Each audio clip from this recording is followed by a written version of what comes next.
Aytdik-ku, hammamiz ketamiz. Yaxshi kun ham, yomon kun ham tugaydi. Lekin nima qoladi bizdan? Qilgan savobli amallarimiz qoladi, mukofoti yoki jazosi. Bandadan sodir bo'layotgan amalni qabul bo'layotgan bo'lmayotganligini kim biladi? Bandadan sodir bo'layotgan amalni qabul bo'layotgan bo'lmayotganligini kim biladi? Faqat Alloh biladi. Ammo ulamolar aytadi, ayrim belgilari bor. Alloh sendan rozi bo'layotganligini ayrim alomatlari bor. Qarang. Alloh o'zi bilgan bir yo'l bilan sizga bildirib qo'yadi nimani? Sizdan rozi bo'layotganligini. Ishlaringiz yurishib ketganidanmi? Pullaringiz ko'payib ketgandanmi?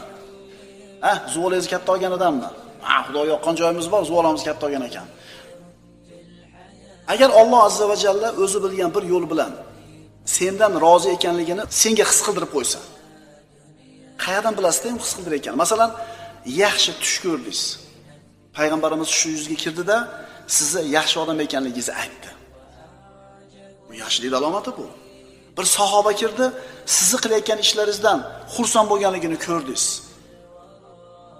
Bu Alloh bildirayotgani bo'ladi.